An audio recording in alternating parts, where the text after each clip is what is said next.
Good evening everyone, welcome to the Hindu analysis. ఈ రోజు Hindu analysis start చేసే ముందు చిన్న అనౌన్స్మెంట్ నాన్న. ఈ డేట్ గుర్తుపెట్టుకోండి, 15th August 2021. సో చాలా మంది రిక్వెస్ట్ చేశారు UPSC current affairs course sir ఇంకొంతకాలం ఎక్స్టెండ్ చేయండి అదే ఫీజు అని చెప్పి. అందుకే కరెంట్ అఫైర్స్ ఫీజు జస్ట్ 6,000 రూపీసే ఉంచబోతున్నాం. లైఫ్ టైం వ్యాలిడిటీ అనేది వస్తుంది. 15th తర్వాత 16వ తారీఖు నుంచి 7,000 అయిపోబోతుంది. సో ఈ లోపే జాయిన్ అవ్వడానికి ప్రయత్నించండి. మీకు చాలా చాలా వాల్యూ ఎడిషన్ ఉంటుంది. నన్ను నమ్మి జాయిన్ అవ్వండి. మళ్ళీ చెప్తున్నాను, మీరు జాయిన్ అయిన తర్వాత 6 months 6 నెలలు మీ డెడికేషన్ అండ్ టైం నాకు ఇవ్వండి. And you will master current affairs, that is for sure. నేను ప్రతిదీ బ్యాక్గ్రౌండ్ నుంచి ఇన్ డీటెయిల్ ఇన్ డెప్త్ చెప్పడం అనేది జరుగుతుంది. కరెంట్ అఫైర్స్ మీరు నేర్చుకోవడమే కాదు, వేరే వాళ్ళకు కూడా చెప్పేంత స్థాయికి మీరు ఎదుగుతారు. ఓకేనా? మళ్ళీ చెప్తున్నాను. సో వీలైతే జాయిన్ మాత్రం అవ్వండి. కరెంట్ అఫైర్స్ కోర్సులో జాయిన్ అయితే మీకు ఫుల్ హిందూ అనాలిసిస్ వస్తుంది. అండ్ హిందూలో కవర్ అవ్వని ఆర్టికల్స్ అంటే ఇండియన్ ఎక్స్ప్రెస్, దాంతోపాటు డౌన్ టు ఎర్త్, దాంతోపాటు అదర్ మ్యాగజైన్స్ ఆర్టికల్స్ అనేవి మీకు ఎవ్రీడే ఒక లైవ్ క్లాస్ అవుతుంది. ఆ లైవ్ క్లాస్లో డిస్కస్ చేస్తారు. ఎవ్రీడే టెస్ట్ కండక్ట్ చేయడం అనేది జరుగుతుంది. Other UPSC subject wise test కూడా మీకు ఫ్రీ ఆఫ్ కాస్ట్ యాక్సెస్ అనేది లభిస్తుంది. Make use of this opportunity. Join before 15th August 2021. Perfect. So ఒక్కసారి ఎన్సీఆర్టీస్ గురించి ఒక్క అనౌన్స్మెంట్ వినేసి హిందూ అనాలిసిస్ స్టార్ట్ చేసేద్దాం. జాగ్రత్తగా వినండి అమ్మా. సో వెరీ హ్యాపీ న్యూస్ ఏంటంటే ఎన్సీఆర్టీ ఫౌండేషన్ కోర్స్ మీరు చాలా రోజుల నుంచి స్టూడెంట్స్ అడిగారు లాంచ్ చేయమని చెప్పి, దాన్ని మేము లాంచ్ చేయడం అనేది జరుగుతుంది. NCERT foundation course inaugural offer కింద జస్ట్ 10,000కే ఇవ్వడం అనేది జరుగుతుంది. సో 15th August తర్వాత 15,000 అవబోతుంది. మీరు 10th చదువుతున్నా, ఇంటర్ చదువుతున్నా, డిగ్రీ చదువుతున్నా, if you are UPSC aspirant, NCERT foundation కోర్స్తో మీరు ప్రాక్టీస్ చేయండి, మొదలు పెట్టండి. సో మీ బేసిక్స్ చాలా చాలా స్ట్రాంగ్ అవుతాయి. ఒక పగడ్బందీగా ఈ కోర్సు మేము తీర్చిదిద్దడం అనేది జరుగుతుంది. ఎన్సీఆర్టీస్ని కాంప్రహెన్సివ్గా డీటెయిల్డ్గా మీకు కవర్ చేయడం అనేది జరుగుతుంది. నేను సురేష్ సారే కవర్ చేస్తాం. And if you take UPSC infinity తీసుకున్నటువంటి స్టూడెంట్స్కి ఎన్సీఆర్టీ ఫౌండేషన్ కోర్సు కాంప్లిమెంటరీగా వస్తుంది. మీకు ఇదివరకే తెలుసు, యూపీఎస్సీ ఇన్ఫినిటీ తీసుకుంటే groups APSC, TSPSC, Group 1, Group 2 syllabus కూడా ఎక్స్ట్రా సిలబస్ కవర్ చేస్తారు. ఆర్బీఐ గ్రేడ్ బి, దాంతోపాటు సెబీ, ఈ సిలబస్ కూడా కవర్ చేయడం అనేది జరుగుతుంది. సో ఇన్ డెప్త్ కవర్ చేయడం అనేది జరుగుతుంది యూపీఎస్సీ ఇన్ఫినిటీ తీసుకుంటే. దాంతోపాటు ఎన్సీఆర్టీ ఫౌండేషన్ కోర్స్ కూడా యాడ్ చేసాం. సింగిల్ పేమెంట్ చేస్తే UPSC infinity comes with only 40,000 rupees. Just 40,000 రూపాయలకి మీకు యూపీఎస్సీ ఇన్ఫినిటీ అనేది రావడం అనేది జరుగుతుంది. కాంప్రహెన్సివ్గా కరెంట్ అఫైర్స్ మీకు ప్రిపేర్ చేయించడం అనేది జరుగుతుంది. ఎన్సీఆర్టీస్ కూడా మీకు దానిలో డీల్ చేయడం అనేది జరుగుతుంది. యూపీఎస్సీ ఆప్షనల్స్ దీని మీద కూడా ఆఫర్ ఉందండి. Up front single payment, live plus recorded, single payment చేస్తే జస్ట్ 20,000 రూపాయలు మాత్రమే. ఈ 3 ఆఫర్స్ కూడా మీకు 15th August వరకే ఇండిపెండెన్స్ డే ఆఫర్స్ కింద ఉంచడం అనేది జరిగిందమ్మా. సో చక్కగా జాయిన్ అయ్యే ప్రయత్నం చేయండి. సో జాయిన్ అవ్వాలనుకుంటే ఇది ప్రత్యూష మేడం నెంబర్ 7893899553 మేడం నెంబర్కి ఫోన్ చేయండి. అండ్ ఇక్కడ డేట్ రాస్తున్నాను, గుర్తుపెట్టుకోండి, 7th August 2021. 7th August 2021 ఈ డేట్ ఎందుకు చెప్తున్నాను అంటే మన యూపీఎస్సీ కరెంట్ అఫైర్స్ ఫీజ్ అప్పటి వరకు జస్ట్ 6,000 అనమ్మా. 8th నుంచి ఇది 7,000 అవ్వబోతుంది. ఓకేనా? జస్ట్ 6,000 రూపాయలకే కరెంట్ అఫైర్స్ కోర్స్ని అందిస్తున్నాం. కరెంట్ అఫైర్స్ కోర్సులో ఏమొస్తాయి ఇవన్నీ చెప్పే ముందు ఒక్కటే చెప్తాను. కరెంట్ అఫైర్స్ కోర్స్ జాయిన్ అయిన తర్వాత 6 months 6 నెలలు మీ డెడికేషన్ అండ్ టైం నాకు ఇవ్వండి. You will master current affairs. మీరు కరెంట్ అఫైర్స్లో మీరు నేర్చుకోవడమే కాదు, వేరే వాళ్ళకి చెప్పేంత స్థాయికి కూడా మీరు ఎదుగుతారు. నన్ను నమ్మి జాయిన్ అవ్వండి. మీ నమ్మకం అయితే అసలు ఒమ్ము కాదు. ప్రతిదీ బ్యాక్గ్రౌండ్ నుంచి ఇన్ డెప్త్ నేను డీల్ చేయడం అనేది జరుగుతుంది. సో హిందూలో కవర్ అవ్వనటువంటి ఆర్టికల్స్ ఏవైతే ఉన్నాయో ఇండియన్ ఎక్స్ప్రెస్, ఇవన్నీ ఎక్స్ప్లెయిన్ వీడియోస్ నేను చేస్తాను. దాంతోపాటు మ్యాగజైన్స్లోనివి అవి ప్రతిరోజు మీకు లైవ్ సెషన్ వస్తుంది. ఆ లైవ్ సెషన్లో రిమైనింగ్ ఆర్టికల్స్ కూడా మీకు కవర్ అవుతాయి. సో కాంప్రహెన్సివ్గా కరెంట్ అఫైర్స్ ప్రిపేర్ అవ్వాలంటే, కరెంట్ అఫైర్స్ చాలా మంది మాన్స్టర్ అనుకుంటారు, బట్ మేము కరెంట్ అఫైర్స్ కోర్స్తో కరెంట్ అఫైర్స్ ప్రిపరేషన్ ఈజీ చేద్దామని చెప్పి డిజైన్ చేయడం అనేది జరిగింది. It is a scientifically designed course అని. సో చక్కగా మీరు జాయిన్ అవ్వచ్చు. మన ఇన్స్టిట్యూట్లో ఆఫర్ చేసే అన్ని కోర్సెస్ కూడా లైఫ్ టైం వ్యాలిడిటీతో వస్తాయి. చక్కగా మేడం నెంబర్కి ఫోన్ చేసి హ్యాపీగా జాయిన్ అవ్వండి. ఓకేనా? రైట్, పైన కనిపిస్తుంది కదా 7893899553, ఇది ప్రత్యూష మేడం నెంబర్. మేడంకి ఫోన్ చేసి మీరు జాయిన్ అవ్వచ్చు. సో ఈ రోజు మరి హిందూ అనాలిసిస్లో ఫస్ట్ ఆర్టికల్కి వెళ్ళిపోదామా? జాగ్రత్తగా వినండి నాన్న. ఈ రోజు హిందూ అనాలిసిస్లో మనం మాట్లాడుకునే మొదటి ఆర్టికల్ చూడండి అన్న. Ancestral Dravidian tongues spoken on Indus valley sites. Very important article regarding GS paper 1 అన్న. కల్చర్లో మనం మాట్లాడుకోవడం అనేది జరుగుతుంది, చాలా చాలా ఇంపార్టెంట్. ఈ ఆర్టికల్ని నేను ద హిందూలోని ఢిల్లీ ఎడిషన్లో పేజ్ నెంబర్ 6 నుంచి సెలెక్ట్ చేసుకోవడం అనేది జరిగింది. సో డేట్ చెప్పుకుంటే నిన్నటి డేట్ నాన్న 8th August 2021. సో సండే రోజు పేపర్లో ఈ ఆర్టికల్ అనేది తీసుకున్నాను. డీటెయిల్డ్గా ఈ ఆర్టికల్ గురించి మాట్లాడదాం, మీకు ఈజీగా అర్థమవుతుంది, జాగ్రత్తగా వినండి. If you discuss about the history of the sub continent, ఈ భారత ఉపఖండం యొక్క చరిత్ర గురించి మనం మాట్లాడుకుంటే ద ఎర్లియస్ట్ సిటీస్ అనేటటువంటివి ఎక్కడ ఏర్పడ్డాయి అంటే on the banks of Indus valley. Indus river valley ఏదైతే ఉంటుందో దాని పరివాహక ప్రాంతాల్లో ద ఫస్ట్ సిటీస్ అనేటటువంటివి ఎమర్జ్ అవ్వడం అనేది జరిగింది. సో మీ అందరికీ తెలుసు 1850లో 1850స్లో బ్రిటిష్ వాళ్ళు రైల్వే లైన్స్ అనేవి వేద్దాం అనుకున్నారు. బ్రిటిష్ వాళ్ళు రైల్వే లైన్లు వేసేటటువంటి ప్రయత్నంలో ఇంకా దీనిగా మాట్లాడుకుంటే లాహోర్ నుంచి కరాచీకి రైల్వే లైన్స్ వేస్తుండగా they came across a lot many number of burned bricks, కాల్చిన ఇటుకలు అనేవి వాళ్ళకి కనిపించడం అనేది జరిగింది. After so many excavations they found a city named Harappa. Harappa అనేటటువంటి సిటీని వాళ్ళు కనుక్కోవడం అనేది జరిగింది. దయారాం సహాని అనేటటువంటి వ్యక్తి 1920స్లో కనుక్కోవడం అనేది జరిగింది, మీ అందరికీ తెలుసు. Since Harappa became the first Indus valley city to be excavated, so Indus valley civilisation ని హరప్పన్ సివిలైజేషన్ అని కూడా అంటామని మీ అందరికీ తెలుసు. సో ఇండస్ వ్యాలీ సివిలైజేషన్ ఇంకొక పేరేం పేరమ్మా, హరప్పన్ సివిలైజేషన్ అనేటటువంటి పేరు కూడా ఉండడం అనేది జరిగింది. And there were many contemporary civilizations that were flourished along with Indus Valley civilization all around the world. ఏంటవి? Mesopotamian civilisation, Egyptian civilisation, Chinese civilisation and last the మన హరప్పన్ సివిలైజేషన్ లేదా ఇండస్ వ్యాలీ సివిలైజేషన్. మెక్ అనేటటువంటి కోడ్తో కూడా మీరు గుర్తు పెట్టుకోవచ్చు. All these civilisations was flourished on the banks of one or the other river valley, one of the other river system అని చెప్పి మనం చెప్పుకోవచ్చు.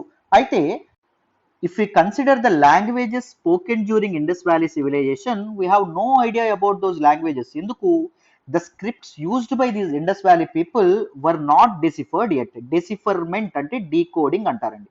సో ఆ లాంగ్వేజెస్ ఏవైతే ఉన్నాయో ఇప్పటికీ మన వాళ్ళు డీకోడ్ చేయలేకపోయారు. ఇండస్ వ్యాలీ పీపుల్ యొక్క సీల్స్ మీద ఉండేటటువంటి లాంగ్వేజెస్ కానీ వీటన్నింటినీ ఇంకా డీకోడ్ అనేది చేయలేకపోవడం అనేది జరిగింది.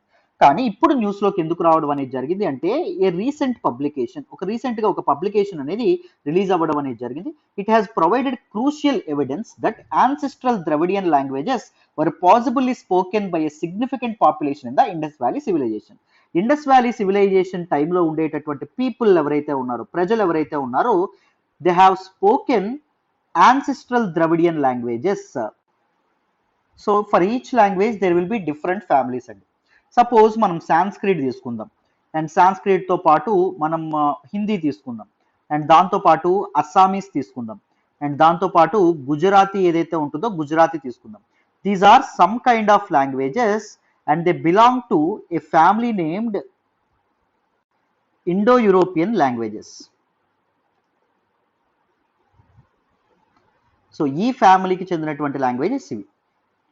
అండ్ ఇంకొకటి మనం మాట్లాడుకుంటే ఈవెన్ ఇంగ్లీష్ కూడా అమ్మ, English and along with German ఇవి కూడా ఇండో యూరోపియన్ లాంగ్వేజెస్గా ఉండడం అనేది జరుగుతుంది. అండ్ ఇంకా మనం మాట్లాడుకుంటే సమ్ అదర్ లాంగ్వేజెస్ లైక్ మన తెలుగు అండ్ దాంతోపాటు కన్నడ అండ్ దాంతోపాటు మలయాళం అండ్ దాంతోపాటు Tamil. So they belong to a family of languages named Dravidian languages. వీటిని ఏమంటాము? ద్రవిడియన్ లాంగ్వేజెస్ అని చెప్పి అనడం అనేది జరుగుతుంది. Because they belong to a family named Dravidian language family. Dravidian languages అని చెప్పి వీటిని అనడం అనేది జరుగుతుంది. అయితే ఈ రీసెంట్ స్టడీ ఏదైతే ఉంటుందో దీనిలో వీళ్ళు ఏం కనుక్కోవడం అనేది జరిగిందంట అంటే ఇండస్ రివర్ వ్యాలీ పీపుల్ ఎవరైతే ఉంటారో వాళ్ళు యూజ్ చేసినటువంటి లాంగ్వేజెస్ అండ్ ద్రవిడియన్ లాంగ్వేజెస్ కి సంబంధం ఉంది అని చెప్పి కనుక్కోవడం అనేది జరిగింది. బికాస్ ద ప్రోటో వర్డ్స్ ఏవైతే ఉంటాయో, ఒరిజినల్ వర్డ్స్ ఏవైతే ఉన్నాయో, they are similar. The original words of these particular Dravidian languages, the original words of this particular Indus Valley people are very similar అని చెప్పి చెప్పడం అనేది జరిగింది. This finding is based on common proto words between the ancestral Dravidian languages and those documented in the Indus Valley civilization. Indus Valley civilization లో document అయినటువంటి words and ancestral Dravidian languages లో ఉండేటటువంటి proto words రెండు similar గా ఉండడం అనేది జరిగిందంట. So the study claims deep linguistic ancestry between the two regions. రెండింటికి లాంగ్వేజెస్ ప్రకారంగా ఒక హిస్టారికల్ కనెక్షన్ అనేది ఉంది అని చెప్పి దిస్ పర్టిక్యులర్ ఈ స్టడీ ఏదైతే ఉంటుందో దీనిలో చెప్పడం అనేది జరిగింది. So what are those important languages that were spoken during this particular period, Indus valley period? చూడండి. ఇండస్ వ్యాలీ పీరియడ్లో మాట్లాడినటువంటి ఇంపార్టెంట్ లాంగ్వేజెస్ గురించి మనం మాట్లాడుకుంటే ఒకటి బ్రహుయి అండ్ రెండవది ఏంటి అంటే బురుషర్కి. సో చూడండి, ఈ బ్రహుయి ఏదైతే ఉంటుందో this is northern Dravidian language అని చెప్పడం అనేది జరిగింది. This is a northern Dravidian language. That means this Dravidian language was spoken in the northern parts of the subcontinent అని చెప్పి మనం అర్థం చేసుకోవచ్చు. And it was primarily spoken by Brahui people in the central part of Balochistan province in Pakistan, and in some parts of Iran, Afghanistan and Turkmenistan ప్రాంతాల్లో కూడా ఈ language అనేది మాట్లాడడం అనేది జరిగింది. And this particular Burushaski is a language isolated and spoken by Burusho people. దీన్ని ఎవరండి మాట్లాడతారు? బురుషో పీపుల్ మాట్లాడడం అనేది జరుగుతుంది. ఈ Burusho people live in northern Gilgit Baltistan area and దాంతోపాటు పాకిస్తాన్ అండ్ దాంతోపాటు few hundred speakers in northern Jammu Kashmir in India. So ఈ ప్రాంతాల్లో ఈ లాంగ్వేజ్ అనేది మాట్లాడడం అనేది జరిగిందంట. సో దీస్ లాంగ్వేజెస్ ఏవైతే ఉన్నాయో ఈ లాంగ్వేజెస్ కి ద్రవిడియన్ ప్రోటో వర్డ్స్ ఏవైతే ఉన్నాయో వాటికి క్లోజ్ రిలేషన్ అనేది ఉంది అని చెప్పి మనకి చెప్పడం అనేది జరిగింది. So the proto words of Dravidian languages and the proto words of these particular languages are very similar. So people, historians ane vallu evaraithe unnaro what they are believing in, so these particular Dravidian languages ఏవైతే ఉంటాయో దానికి Indus valley people మాట్లాడేటటువంటి language కి ఒక close connection అనేటటువంటిది ఉంది అని చెప్పడం అనేది జరిగిందన్న. Maybe Indus valley people these Dravidian languages మాట్లాడుంటారు అని చెప్పడం అనేది జరిగింది. అర్థమైందా? సో ఇది మనకి ఇక్కడ న్యూస్ లోకి రావడం అనేది జరిగింది. చాలా చాలా ఇంపార్టెంట్ అన్న. అండ్ ఇంకొక ఇంపార్టెంట్ సైట్ గురించి కూడా మెన్షన్ చేయబడడం అనేది జరిగింది. This particular site is Binjor, Rajasthan. Rajasthan లో ఉండేటటువంటి బింజోర్ సైట్ గురించి కూడా పిక్చర్ లో చూపించడం అనేది జరిగింది. What is this particular site? Rajasthan's Binjor is considered to be an Indus valley civilization site. It is an IVC site అమ్మ. And it is located on the banks of Ghaggar river. Ghaggar river is said to be the tributary of Saraswati river, dried up Saraswati river అండి. So Ghaggar river పరివాహక ప్రాంతాల్లో ఈ తాలూకా బింజోర్ అనేటటువంటి site అనేది ఉండడం అనేది జరిగింది. And it is an early Harappan site.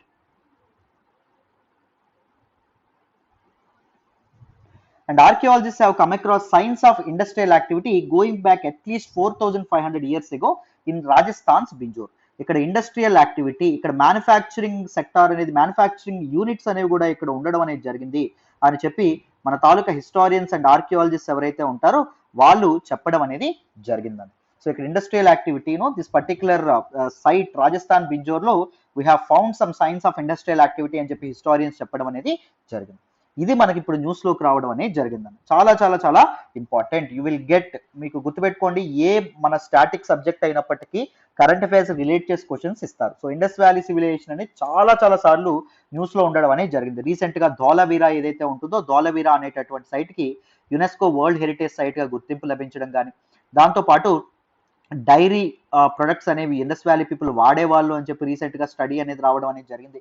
And దాంతోపాటు ఇండస్ వ్యాలీ సివిలైజేషన్ యొక్క లాంగ్వేజెస్ గురించి కూడా సంబంధించి న్యూస్ లోకి రావడం అనేది జరిగింది. Expect one question from Indus valley civilisation in this prelims 2021 prelims. ఓకేనా? రైట్. సో కంప్లీట్ గా ఈ ఆర్టికల్ అర్థమైందని అనుకుంటున్నాను. మరి నెక్స్ట్ ఆర్టికల్ డిస్కస్ చేద్దాం, జాగ్రత్తగా వినండి అమ్మా. ఈ రోజు హిందూ అనాలిసిస్ లో మనం మాట్లాడుకునే నెక్స్ట్ ఆర్టికల్ చూడండి అమ్మా. Sundarbans is now drowning in plastic. Very very important article regarding GS paper 3 అమ్మ. ఎన్విరాన్మెంట్ అండ్ ఎకాలజీలో మనం మాట్లాడుకోవడం అనేది జరుగుతుంది. ఈ ఆర్టికల్ నేను ద హిందూలోని ఢిల్లీ ఎడిషన్ లో పేజ్ నెంబర్ 6 నుంచి సెలెక్ట్ చేసుకోవడం అనేది జరిగిందండి నిన్నటి పేపర్లో, దట్ ఈజ్ 8th August 2021 లో. జాగ్రత్తగా వింటే క్లియర్ గా అర్థమవుతుంది. జాగ్రత్తగా వినండి అమ్మా దిస్ పర్టికులర్ ఆర్టికల్. ఈ ఆర్టికల్ మీకు అర్థం కావాలంటే మీకు ముందు సుందర్ బాన్స్ ఎక్కడుందో అర్థం కావాలి. సో ఇదిగోండి ఇక్కడ చూడండి, ఇండియా అండ్ బంగ్లాదేశ్ బార్డర్ ఏదైతే ఉంటుందో అక్కడ this Sundarbans mangrove forest area ఏదైతే ఉంటుందో అది ఉండడం అనేది జరిగింది, this particular area. And 60% of Sundarbans బంగ్లాదేశ్లో ఉంటుంది, అండ్ దాంతోపాటు 40% ఆఫ్ సుందర్బాన్స్ ఇండియాలో ఉండడం అనేది జరుగుతుంది. Sundarbans area is Sundarbans region is very vast, huge area అనేది ఉండడం అనేది జరుగుతుంది. అరౌండ్ 10,000 స్క్వేర్ కిలోమీటర్స్ ఏరియా అనేది ఇది ఆక్యుపై చేయడం అనేది జరిగింది. దీనిలో 60% ఆఫ్ ద ఏరియా అనేది 60% ఆఫ్ సుందర్బాన్స్ బంగ్లాదేశ్లో ఉండడం అనేది జరుగుతుంది, అండ్ 40% ఆఫ్ సుందర్బాన్స్ ఇండియాలో ఉండడం అనేది జరుగుతుంది. And it is A continuous, అంటే బిట్వీన్ ఏ బార్డర్ అనమాట, ఇట్ షేర్స్ ఏ బార్డర్ అన్నట్టు. కంటిగ్యుయస్ అంటే ఇండియా బంగ్లాదేశ్ రెండింటికి చెంది ఉంది కదా, అందుకే కంటిగ్యుయస్ అంటాం. Mangrove forest ecosystem, mangrove forest అంటే మడ అడవులు అని చెప్పడం అనేది జరుగుతుంది. And it is in the coastal region of bay of Bengal. This is bay of Bengal, బంగాళాఖాతం కదా, బంగాళాఖాతం యొక్క తీర ప్రాంతంలో ఉన్నటువంటి మ్యాంగ్రూవ్ ఫారెస్ట్ ఏరియా. అర్థమైందా? It is located in the delta region of Ganga, Brahmaputra and దాంతోపాటు రివర్ మేఘ్నా. ఈ డెల్టా రీజియన్లో ఇది ఉండడం అనేది జరిగిందండి. And it is a home for huge number of flora and fauna.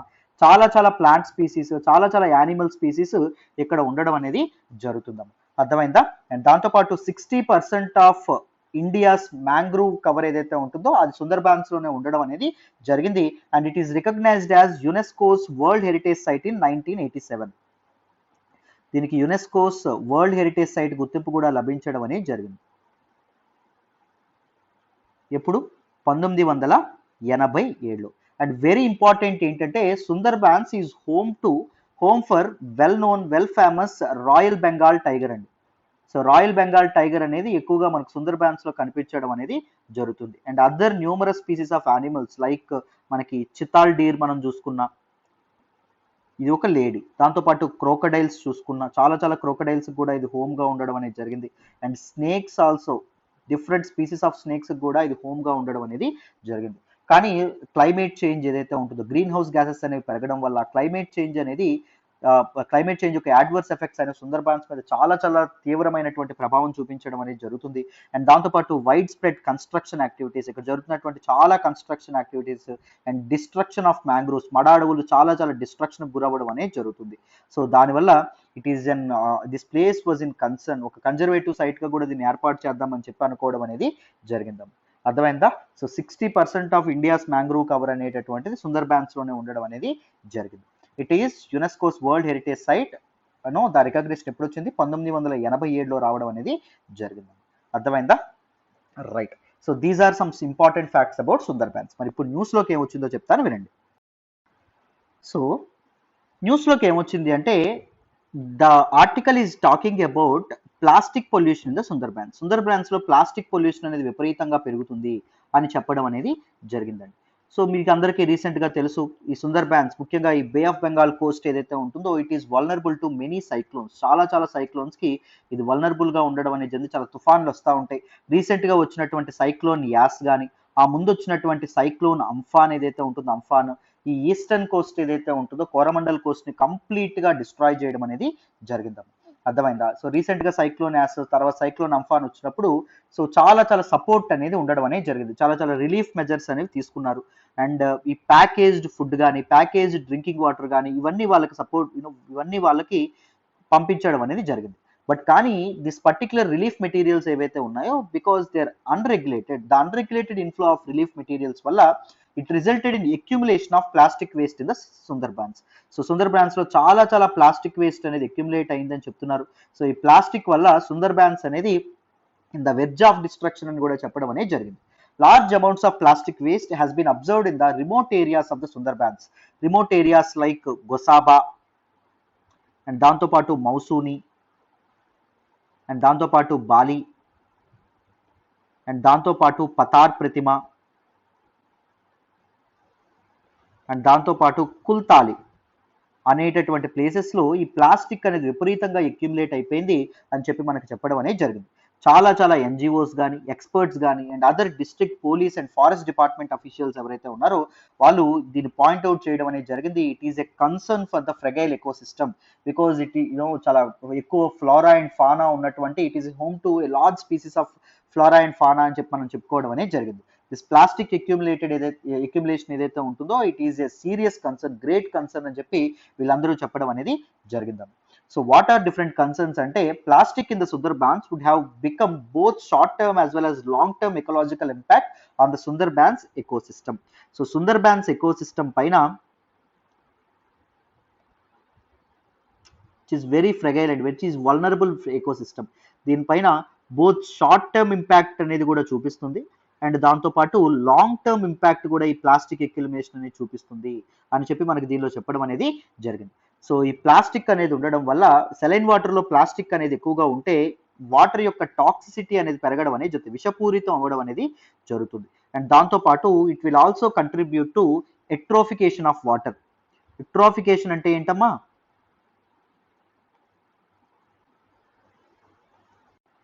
Excess nutrients అనేవి వాటర్లో ఉండడం, దట్ ఈస్ యూట్రాఫికేషన్.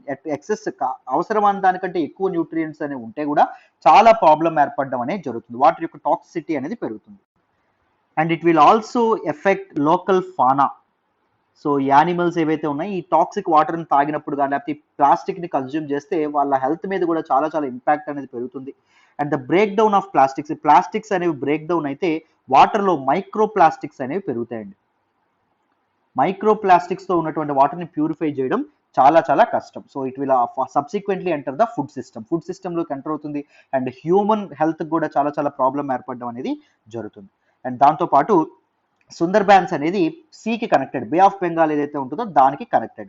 సో ఈ సుందర్బాన్స్లో ప్లాస్టిక్ అనేది పెరగడం వల్ల ప్లాస్టిక్ వేస్ట్ అనేది ఓషన్స్లో కూడా వెళ్ళేటటువంటి అవకాశం ఉంటుంది. అండ్ ఓషన్ ఫానా ఏవైతే ఉన్నాయో, ఓషన్ స్పీసీస్ ఏవైతే ఉన్నాయో వాటి మీ హెల్త్ మీద కూడా ఇది ఇంపాక్ట్ చూపించేటటువంటి అవకాశం ఉంది. And there were many recommendations given by NGOs and దాంతోపాటు experts and the government officials వీళ్ళ నుంచి చాలా చాలా రికమెండేషన్స్ అనేవి రావడం అనేది జరిగింది. How we can handle this particular concern అంటే బై ఆర్గనైజింగ్ క్లీన్లీనెస్ డ్రైవ్స్. ఈ ప్లాస్టిక్ క్లీనింగ్ గురించి డిఫరెంట్ డ్రైవ్స్ ఏవైతే ఉంటాయో కండక్ట్ చేయడం ద్వారా అండ్ దాంతోపాటు రెగ్యులేషన్ ఆఫ్ ప్లాస్టిక్ యూసేజ్, ఈ రీజియన్లో ప్లాస్టిక్ యూసేజ్ని రెగ్యులేట్ చేయడం ద్వారా అండ్ సింగిల్ యూజ్ ప్లాస్టిక్ ఏదైతే ఉంటుందో దాన్ని కంప్లీట్గా నిషేధించడం ద్వారా, reduce single use plastic and plastic packaging ఏదైతే ఉంటుందో దానికి ఆల్టర్నేటివ్స్, ఎకో ఫ్రెండ్లీ ఆల్టర్నేటివ్స్ అనేవి సూచించడం ద్వారా. సో వీటన్నిటిని ఉపయోగించి we can sort this problem out, మనం ఈ ప్రాబ్లమ్ని సాల్వ్ చేయొచ్చు అని చెప్పి రికమెండేషన్స్ చాలా రావడం అనేది జరిగింది అఫీషియల్స్ నుంచి. దాంతోపాటు దీస్ పర్టిక్యులర్ వీళ్ళు ఎవరైతే ఎన్జిఓస్ ఎవరైతే ఉన్నారో ఎన్జిఓస్ అండ్ దాంతోపాటు సివిల్ సొసైటీస్ అండ్ దాంతోపాటు ఎక్స్పర్ట్స్ ఎవరైతే ఉన్నారో ఎక్స్పర్ట్స్. సో ఇది మనం దిస్ పర్టిక్యులర్ టాపిక్లో చదువుకుంటాం. సో ఆర్టికల్లో ఉన్నదంతా ఎక్స్ప్లెయిన్ చేయడం అనేది జరిగింది, మీ అందరికీ అర్థమైందనే అనుకుంటున్నాను. Sometimes use some pictures like this, ఇలాంటి ఒక డయాగ్రామ్స్ మీరు వేస్తే చాలా ఆన్సర్ అనేది చాలా బెటర్గా ఉండడం అనేది జరుగుతుంది, రైట్? సో మీ అందరికీ దిస్ పర్టిక్యులర్ టాపిక్ అనేది అర్థమైందని అనుకుంటున్నాను. మరి నెక్స్ట్ ఆర్టికల్ డిస్కస్ చేద్దాం, జాగ్రత్తగా వినండి. ఈరోజు హిందూ ఎనాలిసిస్లో మనం మాట్లాడుకునే నెక్స్ట్ ఆర్టికల్ చూడండి అమ్మా. Covishield Covaxin mix gives better protection says ICMR. Very very important article regarding GS paper 2 అండి. హెల్త్లో మనం మాట్లాడుకుంటాం and GS paper 3 science and టెక్నాలజీలో కూడా మనం మాట్లాడుకుంటాం. ఈ ఆర్టికల్ నేను హిందూలోని ఢిల్లీ ఎడిషన్లో పేజ్ నెంబర్ 1 నుంచి సెలెక్ట్ చేసుకున్నానమ్మా. సో ఈరోజు అంటే 9th ఆగస్ట్ 2021లో వచ్చినటువంటి ఆర్టికల్. జాగ్రత్తగా వింటే క్లియర్గా ఈ ఆర్టికల్ మీకు అర్థమవుతుంది, జాగ్రత్తగా వినండి అన్న. చూడండి అన్న, ముందు న్యూస్లోకి ఏమొచ్చిందో చూడండి. సో ఏం లేదు, ఐసీఎంఆర్ వారు Indian council for medical research వాళ్ళు ఒక స్టడీ అనేది కండక్ట్ చేయడం అనేది జరిగింది. సో ఆ స్టడీ అనేది దేని మీద కండక్ట్ చేశారు అంటే mixing doses of Covishield and Covaxin. So మనకి ఇండియాలో ఇమ్యునైజేషన్ ప్రోగ్రామ్ అనేది 2 వ్యాక్సిన్స్తో మొదలుపెట్టారు. ఒకటి Covishield was originally prepared by ఆస్ట్రాజెనకా and it was being manufactured in India by Serum Institute of India. And second ఏంటి Covaxin being prepared by manufactured by whom? Bharat Biotech. So అయితే ఈ 2 వ్యాక్సిన్స్ని mix చేస్తే మనకి వ్యాక్సిన్స్ మీరు చాలా మంది వేసుకునే ఉంటారు, 2 షాట్స్ ఇస్తారు వ్యాక్సిన్స్కి కదా. సో 2 షాట్స్ అయితే 2 కోవిషీల్డ్ కానీ 2 కోవాక్సిన్ కానీ లేకపోతే 2 స్పుట్నిక్ 5 కానీ ఇలా ఇస్తారు. ఇప్పుడు ఏం చేయడం అనేది జరిగింది స్టడీలో అంటే ఒక షాట్ కోవిషీల్డ్ ఒక షాట్ కోవాక్సిన్ ఇస్తే ఎలా ఉంది, రిజల్ట్ ఎలా ఉంది అని చెప్పి ఒక స్టడీ చేశారు. ఈ స్టడీ ఎంతమంది మీద కండక్ట్ చేశారు అంటే 18 పీపుల్ మీద కండక్ట్ చేయడం అనేది జరిగింది. These 18 people have received Covishield as the first dose. First డోస్లో కోవిషీల్డ్ అనేది రిసీవ్ చేసుకున్నారు, సెకండ్ డోస్గా కోవాక్సిన్ అనేది వాళ్ళు తీసుకోవడం అనేది జరిగింది. సో వీళ్ళ తాలూకా రిజల్ట్ అనేది, వీళ్ళ తాలూకా ఇమ్యూన్ రెస్పాన్స్ అనేది ఎలా ఉంది, వ్యాక్సిన్స్ తీసుకున్న వాళ్ళు ఇమ్యూనోజెనిసిటీ అనేది ఎలా ఉంది అని చెప్పి స్టడీ చేయడం అనేది మొదలుపెట్టారు. సో దానిలో ఏం తేలడం అనేది జరిగిందంట.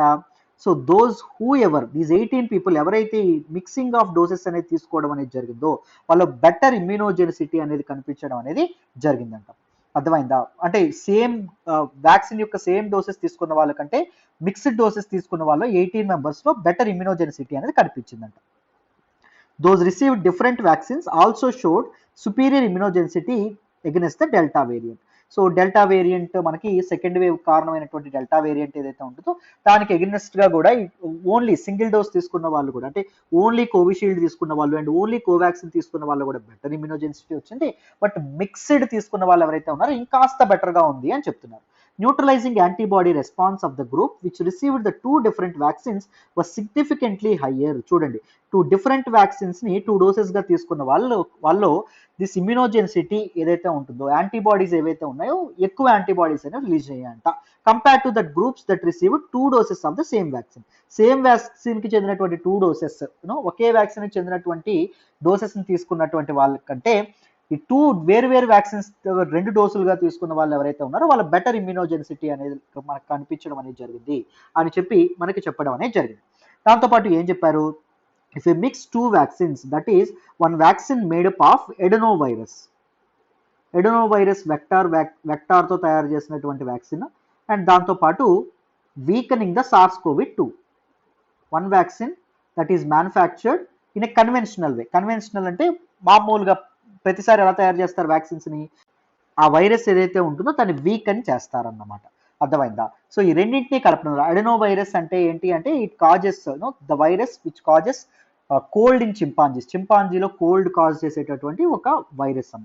సో అడెనో వైరస్తో తయారు చేసినటువంటిది కోవిషీల్డ్ అండ్ SARS-CoV-2 ఏదైతే ఉంటుందో దీన్ని వీకన్ చేసి బలహీనపరిచి తయారు చేసినటువంటి టీకా ఏంటి, దిస్ పర్టికులర్ కోవాక్సిన్. ఈ రెండింటి మిక్స్ వల్ల బెటర్ రిజల్ట్ ఉందని చెప్పడం అనేది జరిగిందండి. అర్థమైందా?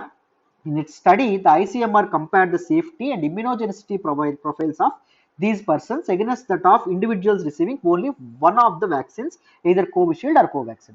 సో రెండింటిని మిక్స్డ్ డోసెస్ తీసుకున్నటువంటి వ్యక్తుల తాలూకు ఇమ్యూనోజెనిసిటీ అండ్ ఈ ఏదో ఒక వ్యాక్సిన్ తాలూకు 2 doses తీసుకున్న వాళ్ళకి కంపేర్ చేయడం అనేది జరిగింది. సో మిక్స్డ్ డోసెస్ తీసుకున్న వాళ్ళకి బెటర్ రిజల్ట్ అనేది కనిపించింది అని చెప్తున్నారు. ఈ స్టడీ చేసి ఒక రిపోర్ట్ అనేది రిలీజ్ చేయడం అనేది జరిగింది. ఆ రిపోర్ట్ ఏంటి, serendipitous COVID-19 vaccine mix in Uttar Pradesh, India, safety and immunogenicity assessment of heterologous regime. Heterologous అంటే 2 different kinds గా ఉండేటటువంటి థింగ్స్ అని అర్థమైందా? సో వీటిని వాడడం వల్ల బెటర్ రిజల్ట్ వచ్చిందని చెప్పి అయితే చెప్పారు. However, it maintained that the findings have an important implication for the COVID-19 vaccination program. COVID-19 vaccination program అనేది ఇంకా బెటర్గా చేయడానికి ఫైండింగ్ అనేది ఉపయోగపడుతుంది అని చెప్పడం అనేది జరిగింది. వేరిన్ ఎలా ఉపయోగపడుతుందంట, దిస్ పర్టిక్యులర్ హెటరోలోగస్ ఇమ్యునైజేషన్ ఏదైతే ఉంటుందో, అంటే మిక్స్డ్ డోసెస్ ఇవ్వడం ఏదైతే ఉంటుందో, it will pave the way for induction of improved and better protection against the various strains of SARS-CoV-2. SARS-CoV-2 యొక్క డిఫరెంట్ వేరియంట్స్ ఏవైతే ఉంటాయో డిఫరెంట్ వేరియంట్స్ నుండి రక్షణ కోసం ఇవి ఉపయోగపడుతుందని చెప్పడం అనేది జరిగింది. అండ్ దాంతోపాటు it will overcome the challenges of short fall of particular vaccines. ఒక వ్యాక్సిన్ అనేది డోసెస్ అనేవి తక్కువగా ఉన్నాయి అనుకోండి, ఇప్పుడు ఈ మిక్స్డ్ వ్యాక్సినేషన్ ద్వారా బెటర్ రిజల్ట్స్ అనేవి అచీవ్ చేయొచ్చు. అండ్ దాంతోపాటు వ్యాక్సిన్ హెసిటెన్సీని కూడా రిమూవ్ చేయొచ్చు. కొంతమందికి కోవాక్సిన్ సరిగ్గా పనిచేయదంట అని కొంతమందికి ఉంటుంది, కొంతమంది కోవిషీల్డ్ సరిగ్గా పనిచేయట్లేదంట అని ఈ పుకార్ల వల్ల చాలా మంది వ్యాక్సిన్ వేసుకోవట్లా. సో అందుకోసం అని చెప్పి వ్యాక్సిన్ హెసిటెన్సీని కూడా పారద్రోలడంలో ఇది చాలా ఉపయోగపడుతుందని చెప్పడం అనేది జరిగింది. బట్ కానీ కన్సర్న్ ఏంటంటే రీసెంట్గా వరల్డ్ హెల్త్ ఆర్గనైజేషన్ ఇలా మిక్స్డ్ డోసెస్ ఇవ్వద్దు అని చెప్పడం అనేది జరిగింది. ఎందుకంటే దాని మీద సరైనటువంటి ఇన్ఫర్మేషన్ లేదు, ఏం జరుగుతుందో తెలియదు. Don't give this mixed doses అని చెప్పి వరల్డ్ హెల్త్ ఆర్గనైజేషన్ చెప్పినప్పటికీ ఐసీఎంఆర్ వాళ్ళు స్టడీ చేయడం అనేది జరిగింది. థ్యాంక్ గాడ్ ఈ స్టడీ అనేది బెటర్ రిజల్ట్స్ అనేది ఇవ్వడం అనేది జరిగింది. ఇది మనకి న్యూస్లోకి రావడం అనేది జరిగిందన్న. సో ఈ ఆర్టికల్ డీటెయిల్డ్గా అర్థమైందనే అనుకుంటున్నాను. మరి నెక్స్ట్ ఆర్టికల్ డిస్కస్ చేద్దాం, జాగ్రత్తగా వినండి అమ్మ. ఈ రోజు హిందూ ఎనాలిసిస్లో మనం మాట్లాడుకునే నెక్స్ట్ ఆర్టికల్ చూడండి. Human rights at risk in police stations, chief justice of India చెప్పడం అనేది జరిగింది, ఎన్వి రమణ గారు. ఈ ఆర్టికల్ని మనం జిఎస్ పేపర్ 2లో మాట్లాడుకోవడం అనేది జరుగుతుంది. చాలా చాలా ఇంపార్టెంట్ ఆర్టికల్ అండి. ఈ ఆర్టికల్ నేను దా హిందూలోని ఢిల్లీ ఎడిషన్లో పేజ్ నెంబర్ 1 నుంచి సెలెక్ట్ చేసుకున్నాను. సో డేట్ ఎప్పుడు అంటే ఈ రోజు, అంటే 9th August 2021. చాలా చాలా ఇంపార్టెంట్ ఆర్టికల్ అండి. జాగ్రత్తగా వింటే క్లియర్గా ఈ ఆర్టికల్ మీకు అర్థమవుతుంది. జాగ్రత్తగా వినాలి. So this particular article is talking about custodial deaths, custodial violence అని కూడా చెప్పడం అనేది జరుగుతుంది. సో ఫస్ట్ దీని గురించి కాస్త అనాలిసిస్ అనేది చేద్దాం. ఈ కస్టోడియల్ వైలెన్స్ అంటే ఏంటో తెలుసుకుందాం. తర్వాత ఈ ఆర్టికల్లో ఏం చెప్పడం జరిగింది, చీఫ్ జస్టిస్ ఆఫ్ ఇండియా గారు ఏం చెప్పారు అని మాట్లాడదాం. జాగ్రత్తగా వినాలి. సో చూడండి, according to A report by NCRB, national crime records bureau, ఏం చెప్పడం అనేది జరిగింది అంటే ఇది ఒక రిపోర్ట్ అనేది ఇవ్వడం అనేది జరిగింది. 2001 నుంచి 2018 మధ్యలో కస్టోడియల్ డెత్స్ అంటే కస్టడీలో చాలా మంది చనిపోయడం అనేది జరిగిందంట. ఎంతమంది? 1727 మంది చనిపోయారంటే డెత్స్ హ్యాపెండ్ అని చెప్పడం అనేది జరిగింది. బట్ కానీ ఓన్లీ 26 పోలీస్ మెన్కి మాత్రమే ఈ కేసుల్లో శిక్ష అనేది పడ్డం అనేది జరిగింది. దేవర్ కన్విక్టెడ్ అని చెప్పడం అనేది జరిగింది. అర్థమైందా? సో 2018లో మీరు చూస్తే కస్టోడియల్ డెత్స్ 70 మెంబర్స్ కస్టడీలో చనిపోవడం అనేది జరిగిందంట. Only 4.3% of those deaths were attributed to injuries during to custody. So కస్టడీలో పోలీస్ వాళ్ళు చేసినటువంటి ఇంజురీస్ వల్ల ఓన్లీ 4.3% మెంబర్స్ మాత్రమే చనిపోయారు అని మనకి చెప్పడం అనేది జరుగుతుంది. అంటే పోలీసుల్ని తప్పించడానికి ప్రయత్నం చేయడం అనేది జరుగుతుంది. అర్థమైందా? Except for Uttar Pradesh, Madhya Pradesh, Chhattisgarh and దాంతోపాటు Odisha, no police men were convicted for such deaths across country. Only ఈ 4 స్టేట్స్లో మాత్రమే పోలీసులు అనేవాళ్ళు కస్టోడియల్ డెత్స్కి పాల్పడడం అనేది జరిగింది. సో వాళ్ళు కన్విక్ట్ అవ్వడం అనేది జరిగిందమ్మ. అర్థమైందా? వాళ్ళు నిందితులుగా తేలడం అనేది జరిగింది. Apart from custodial deaths, more than 2000 human rights violation cases were recorded.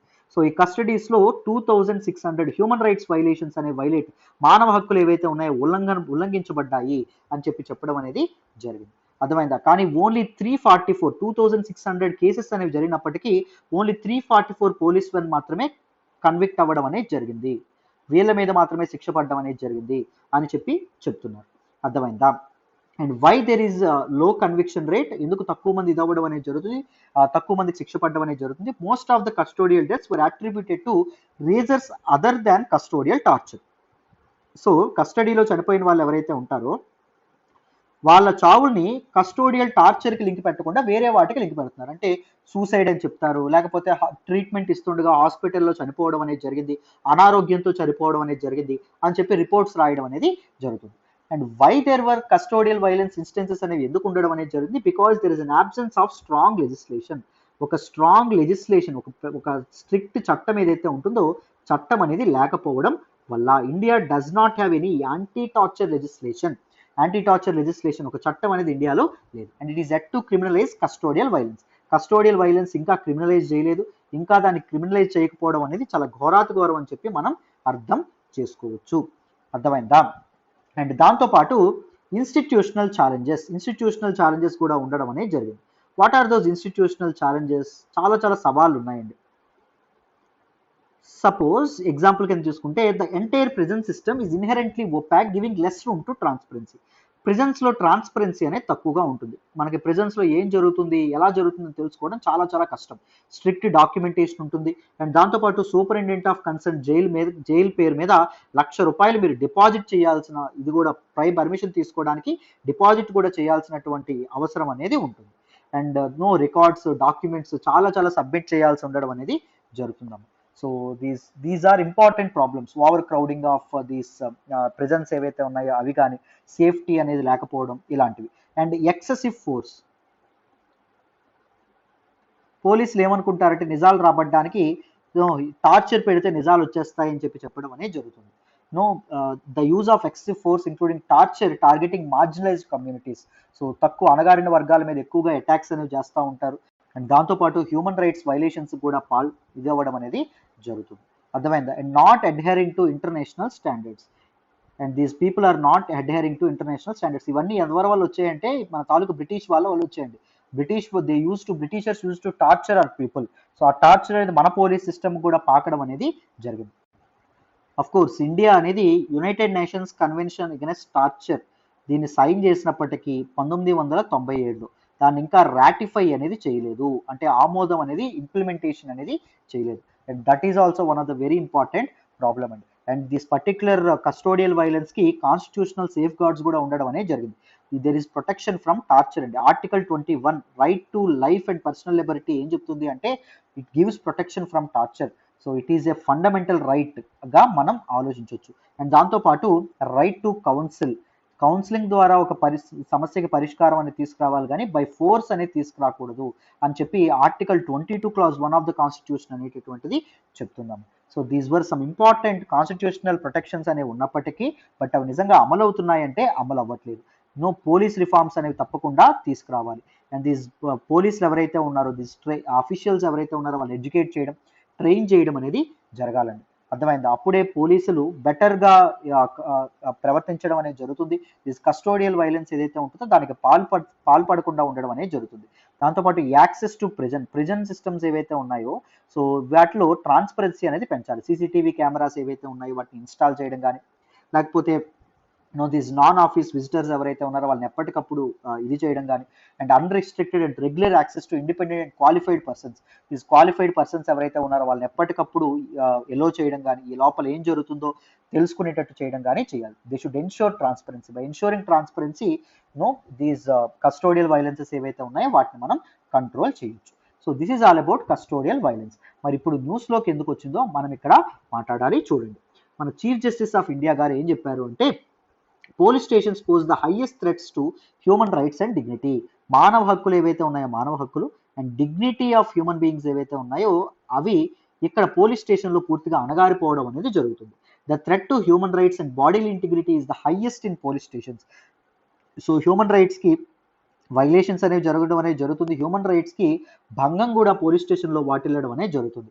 Custodial torture and దాంతోపాటు పోలీస్ అట్రాసిటీస్ ఏవైతే ఉన్నాయో ద స్టిల్ ప్రివైల్ ఇంకా ఉండడం అనేది కాన్స్టిట్యూషనల్ గ్యారంటీస్ ఉన్నప్పటికీ article 21 and article 22 clause 1 the speak against this torture అయినప్పటికీ ఇంకా continue అవుతున్నాయి అని చెప్పి చీఫ్ జస్టిస్ ఆఫ్ ఇండియా గారు చెప్పడం అనేది జరిగింది. Because there is a lack of legal representation అనేది లేదు పోలీస్ స్టేషన్లో. అండ్ దాంతోపాటు అరెస్టెడ్ అండ్ డిటైన్డ్ పర్సన్స్ ఎవరైతే ఉన్నారో వాళ్ళకి ప్రొటెక్షన్ కూడా తక్కువగా ఉందని చెప్పడం అనేది జరిగింది. The first hours of arrest are detention of and decide the fate of the case for the accused. So arrest చేయగానే పోలీసులు విపరీతమైనటువంటి వైలెన్స్కి అట్రాసిటీస్కి పాల్పడడం అనేది జరుగుతుంది అని చెప్పడం అనేది జరిగింది. అండ్ దాంతోపాటు చీఫ్ జస్టిస్ ఆఫ్ ఇండియా తన తోటి జడ్జిలకి ఇంకొక మాట చెప్పారు ఏంటంటే if the judiciary want to gain the trust of the poor and vulnerable, పేదవాళ్ళు అండ్ దాంతోపాటు వల్నరబుల్ వేకర్ సెక్షన్స్ ఎవరైతే ఉన్నారో వాళ్ళ తాలూకా ట్రస్ట్ ఏదైతే ఉంటుందో నమ్మకాన్ని జ్యుడిషియరీ అనేది న్యాయ వ్యవస్థ అనేది గెలుచుకోవాలి అనుకుంటే it has to assure the marginalised that it exist for them. మీకోసం మేము ఉన్నాము అని చెప్పి న్యాయ వ్యవస్థ పదే పదే వాళ్ళ తీర్పుల్లో గుర్తు చేస్తూ ఉండాలి అని చెప్పడం అనేది జరిగింది. And there was huge digital divide అనేది ఉందని కూడా మన తాలూకా చీఫ్ జస్టిస్ ఆఫ్ ఇండియా చెప్పడం అనేది జరిగిందండి. He said the digital divide has not helped the cause of easy access to justice. So justice కోసం న్యాయం అనేది అందరికీ అందడానికి ఈ applications this particular IT infrastructure వీటన్నిటిని డెవలప్ చేస్తున్నప్పటికీ there is digital divide among people. దానివల్ల న్యాయం అనేది చేరుకోవట్లేదు. ముఖ్యంగా రూరల్ అండ్ రిమోట్ ఏరియాస్కి since there is lack of connectivity for rural and remote areas this justice అనేది చేరుకోవట్లేదు, న్యాయం అనేది అందట్లేదు అని చెప్పడం అనేది జరిగింది. అండ్ దాంతోపాటు చీఫ్ జస్టిస్ ఆఫ్ ఇండియా గవర్నమెంట్కి ఒక వినతి కూడా చెప్పడం అనేది జరిగింది. He has already written to the government that government should need to bridge this particular digital డివైడ్ని బ్రిడ్జ్ చేస్తే త్వరగా ప్రజలకు న్యాయం అనేది అందుతుంది, డిఫరెంట్ సర్వీసెస్ అనేవి అందుతాయి అని చెప్పి చీఫ్ జస్టిస్ ఆఫ్ ఇండియా తనకి చెప్పడం అనేది జరిగిందని. అర్థమైందా? This is all about this particular topic. కంప్లీట్గా డీటెయిల్డ్గా ఈ ఆర్టికల్ కూడా మీకు అర్థమైందనే అనుకుంటున్నాను. This is all about today's the Hindu analysis అండి. అందరికీ హిందూ ఎనాలిసిస్ అర్థమైందని అనుకుంటున్నాను. ఫుల్ హిందూ అనాలిసిస్ కావాలంటే మన కరెంట్ అఫైర్స్ కోర్స్లో జాయిన్ అవ్వండి అమ్మ. మీకు చాలా చాలా వాల్యూ ఎడిషన్ ఉంటుంది. నన్ను నమ్మి జాయిన్ అవ్వండి. మీ నమ్మకం అయితే ఒమ్ము కాదు. మళ్ళీ మళ్ళీ చెప్తున్నాను. ఓకేనా? సో రైట్, మళ్ళీ రేపటి హిందూ అనాలిసిస్లో కలుద్దాం. నా ఎక్స్ప్లెనేషన్ వస్తున్నట్టయితే కీప్ లైకింగ్ అవర్ వీడియోస్, మీ ఫ్రెండ్స్తో షేర్ చేసుకోండి. ఎలా ఉందో కూడా కామెంట్ చేయండి. Thank you so much for all the support and all the love so far. Thank you so much అమ్మ. బాయ్ నాన్న.